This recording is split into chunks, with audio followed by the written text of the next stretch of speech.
But this is Meghan Markle's sickest stunt yet. This weekend, she decided to invoke the memory of dead Princess Diana in a deliberate attempt to terrorize her long-suffering husband, Prince Harry. It takes a special kind of calculation to turn grief into a costume, but that's exactly how this Paris performance landed. Meghan Markle didn't just drop into Fashion Week to be seen.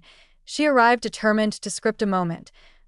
Early, as Meghan Markle just made an appearance at the Balenciaga fashion show in Paris in an outfit that I can only describe as a mix between grandma's pajamas and maybe a ghost Halloween costume or maybe a Pogue costume or something like that. I'm not even doing it. Balenciaga creative director, let's look at this.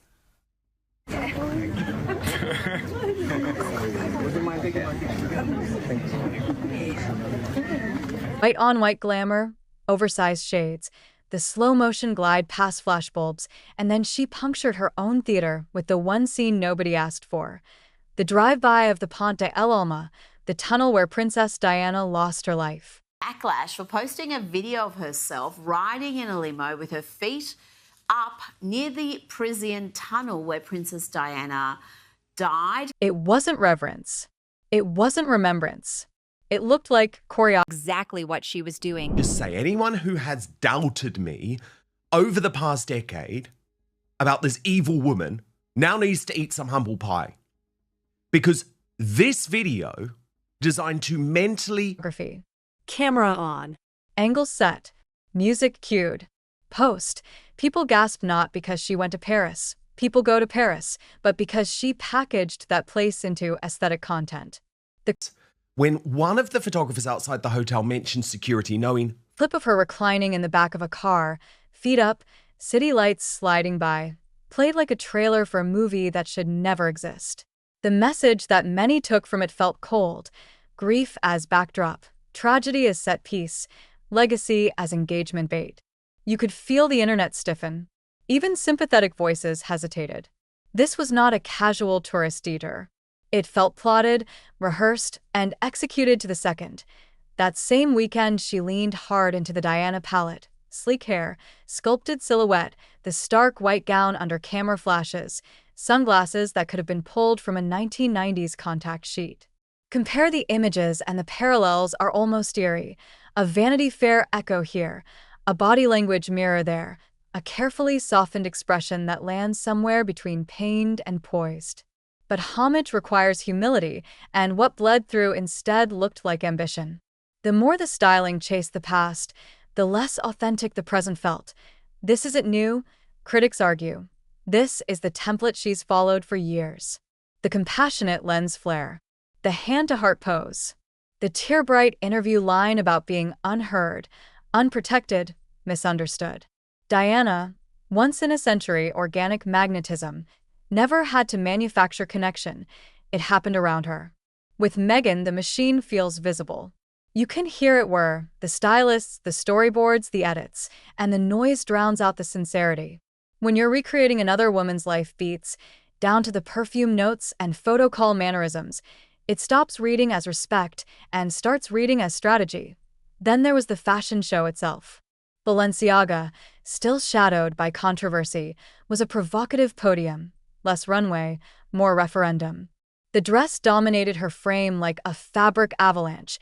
Dramatic to some, meme fodder to many, instantly nicknamed and gleefully lampooned across timelines. Walks were dissected, gestures replayed, that one awkward greeting looped to infinity. Every micro-moment became a macro judgment. The pause that lingered too long, the smile that didn't reach, the wave that searched for cameras already facing elsewhere. It's hard to project effortless cool when the effort shows. BY Night's End, what was meant to be a coronation felt like a costume party that had run out of magic. The optics were off. The room didn't warm. And the moment that should have been about fashion was swallowed whole by that tunnel clip. Headlines didn't ask best look, but what was she thinking? Hashtags snapped into formation. Think pieces pile drove through the feed. When collective tone shifts this fast, you can almost map the arc. Confusion, shock, critique, fatigue. Not a comeback, but a come down. What cut deepest for many was the sense of emotional trespass.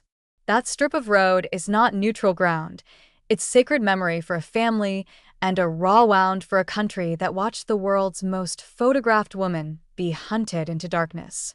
To glide past that spot smiling for a camera, no context, no gravity, felt to a lot of people like crossing a line no PR can redraw. The performance eclipsed the person. The visuals devoured the values. And the attempt to channel Diana's aura collapsed under the weight of the comparison. There's a wider pattern at work. 2. When your brand rests on borrowed light, on recreations of someone else's iconography, there's a point where the shine stops reflecting and starts distorting. Every echo makes the original louder and the imitation thinner. Every Diana 2.0 beat invites side-by-side screenshots, and side-by-side screenshots are ruthless. The more Meghan leans into the myth, the more the myth exposes the seams. The cues, the cues, the cues. You can admire the craft and still feel the chill. Even the beauty discourse fed the machine. New angles, sharper lines, the internet's forensic zooms circling eyes and jaw, and the ruthless obsession with what changed drowned out any message she hoped to send. Instead of "she's back," the takeaway became "she's trying." And trying is lethal to mystique. Diana never tried to be Diana. She just was. That's the difference. You can't shop, stream, or style your way into effortlessness. And then there's the choice of partners. Aligning with a brand still crawling out from under scandal was always going to be read as a statement, and not the flattering kind. You can't campaign for child safety one day and sit front row for a label many still associate with disturbing imagery the next without inviting the word everyone hates: hypocrisy. Maybe the calculus was that controversy fades and couture conquers. But Paris isn't just clothes, it's credibility. The front row is a mirror, and this one reflected a disconnect she couldn't edit away. What stings most for her supporters is that there was a path to genuine resonance in that city. Cut the mimicry. Skip the tunnel.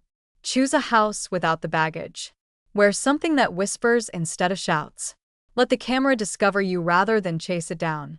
There was a version of this weekend where elegance spoke, restraint impressed, and growth felt real. Instead, the loudest scene was the one that should never have been filmed. The storyline flipped. Paris was supposed to be a crowning. It played like an unmasking. The Diana cosplay, once her most powerful shorthand, now reads like overreach, a signal so amplified it distorts itself. The drive-by made the subtext text, "This isn't memory, it's marketing." And once people see the strings, they stop believing in the puppet. In the end, it's simple and unsparing. Diana's legacy is not an aesthetic to curate, it's a humanity to live up to. That's earned in private choices and quiet integrity, not in a slow-motion reel past a place the world mourns. No white gown, no perfect angle, no spotlight can replace what only authenticity can grant. Paris proved that in real time. The city of light became a city of clarity, and the clarity wasn't kind.